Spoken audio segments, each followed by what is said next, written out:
имено може да се дефинираат две насоки во денешната комуникација.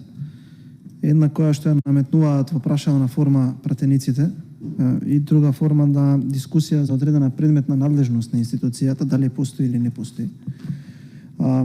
Јасна ми е мене надлежноста во институција, но јас одбирам малку да дадам поширок контекст на нешто, бидејќи не можеме да не се согласиме дека немаме никаква ингеренција во ништо, особено во еден систем кој што е тотално корозиран.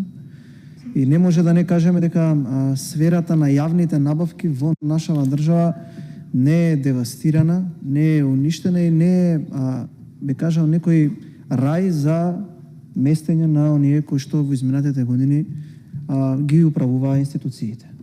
Ако некогаш важевме како држава која што беше даночен рај, има држави кои што се технолошки рај, ние сме рај на јавните набавки, односно на секој оној кој што сака да мести тендери и при тоа да станува преку ноќ милионер, а тоа имате случаи кои што несомнено во изминатиот период се докажуваат.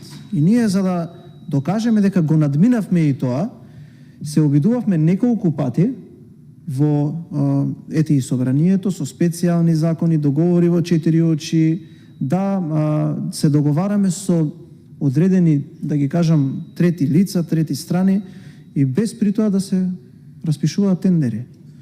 Сега, ако вие го видите овој извештај на оваа институција пред нас, вие ќе заклучите неколку работи од кои што јас ќе се задржам на стрикно 3 бројки.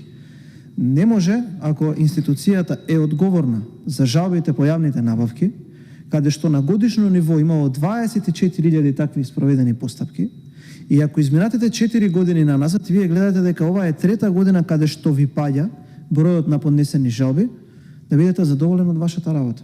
Ја не велам дека луѓето не се професионалци во тоа што го работат. Ја кажувам дека тоа укажува на нешто друго. Тоа укажува на недоверба на оние комитенти во целиот тој сектор кон оваа институција. Зошто?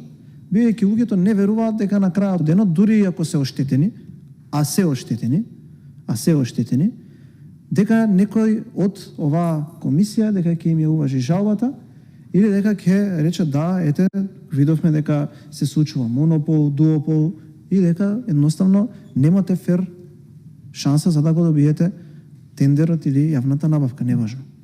Зошто го говорам ова? Не е ова паушално тврдење. Во нашата држава постои еден институт каде што широко комуницира и со пратеници и многу се активни во општествениот простор и каде што даваат статистика како во нашата држава систематски од страна на тие кои што ги управува институциите се местат тендери.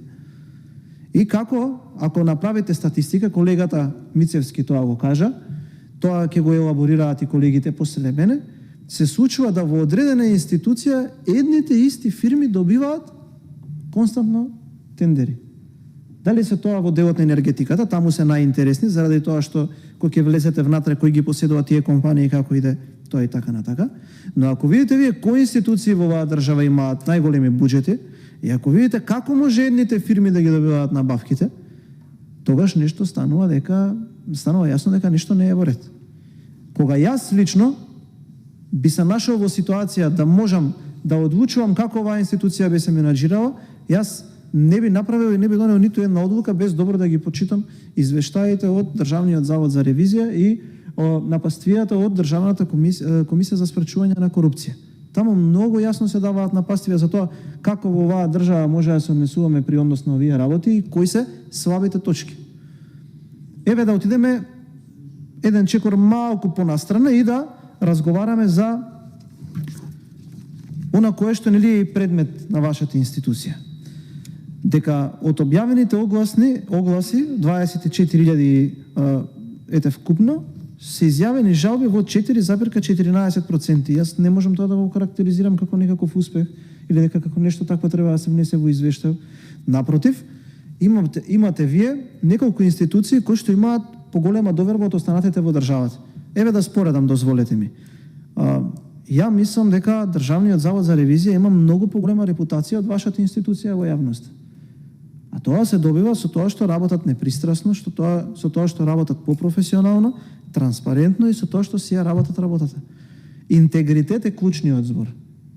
Секој кој што работи во ваква институција треба да поседува огромно ниво на интегритет. Во суштина интегритет јас го разбирам како спречување на надворешни влијанија да влијаат на одлуките кои што ќе ги носи таа институција. Многу би било интересно кога во овој извештај би можеле ние да видиме од кого и какви жалби се одбивани. Да, точно е, има огромен дел кои што се неосновани, но ајде да влеземе да видиме во некоја предметна материја какви жалби се одбивани и зашто се одбивани тие жалби. Еве јас, ајде да речам по информација доставена од Свиркач, имам информации дека имате неколку жалби поднесени во енергетскиот сектор. И дека тие жалби се одбиени на сметка на компанија со едно карактеристично македонско презиме на еден белоруски конзул. Зашто во овој извештај не е тоа напишано? Марковски компани, господине Витич. Да, добро позната фирма, не, за вас нема гајде, ги познавате добро, да. И за сметка треба да видиме зошто биле одбивани тие компании. Односно, да, тие кои што поднеле жалба. Значи, ако веќе разговараме за одбиени по проценти по бројка, треба да знаеме зашто се одбивани тие компании. Па дали било точно тоа што биле тие одбивани или не било точно тоа што било одбивано. Понатаму, ако ние предметно не ги навлеземе, бидејќи треба да бидеме информирани како пратеници, затоа што да, ние почитуваме автономија на работење на институција, да, ете, ке гласаме и сме гласали и финансиски план и така натака, најмалку што треба да знаеме како пратеници, врз основа на кои факти се уважуваат или се одбиваат жалби. Тоа треба да го пишува во извештај. Не сме ние тука Државен завод за статистика, па статистики да гледаме во извештајот или да го пофалиме тој кој што графички го средил, зашто навистина добро ги подредил информациите и убаво го средил извештајот, туку да ја видиме суштината, за да можеме утре да не бидеме доведувани во заблуда и да носиме и да гласаме за законски решенија кои што ќе го дефинираат или ќе го решат даденото прашање кое што во моментот постои. Кажа колешката Панова дека треба да има измени во закон и ете, ние сме и расположени да седнеме, да слушнеме, да ги извлечеме искуствата, да видиме во која насока треба да дадат тие измени и на тој начин така да се поставиме кон истото. Понатаму, јасно е дека во одредени сектори се случува на одреден пазар за набавка на одредени суплементи, на одредени артикли, на одредена сфера на постоењето во општеството, монопол и дуопол. И на паузата разговаравме со еден колега кој што ете во приватен бизнис делува и се обидов на малку понекарактеристичен начин да дознаеме една друга информација. Зошто многу од компаниите одбиваат и да учествуваат на пазарот на јавните набавки, бидејќи знаат кој ќе ги добие. Тоа е јавна тајна во државата. Само еден човек во оваа држава може да добие тендер за снабдување со нафтени деривати. Сите знаат кој е тој. Само еден човек во држава досега можеше да добие било каква набавка за било какво обкружување на енергетскиот сектор. И сите ние во одредена дејност создадовме само неколку компании кои што се фаворизирани. И вие практично ја убивате надежта на другиве луѓе дека и ако влезат во некаква постапка, прво може да ја добијат, а второ дека некаква жалба би им била прифатена. Ако ние гледаме дека сферата на јавните набавки во државата не е девастирана, ниту една институција не може да биде исклучок, што значи дека конгломератот на сите оние управни текови, управни процедури, управни протоколи и институции инволвирани во нив не функционира и тоа ќе се промени. Затоа, јас тука би завршил, би сакал да кажам дека во иднина можеби треба да се размисли и подетално да бидат напишани извештаите во рамки на тоа какви жалби и врз основа на што биле одбивани. Благодарам.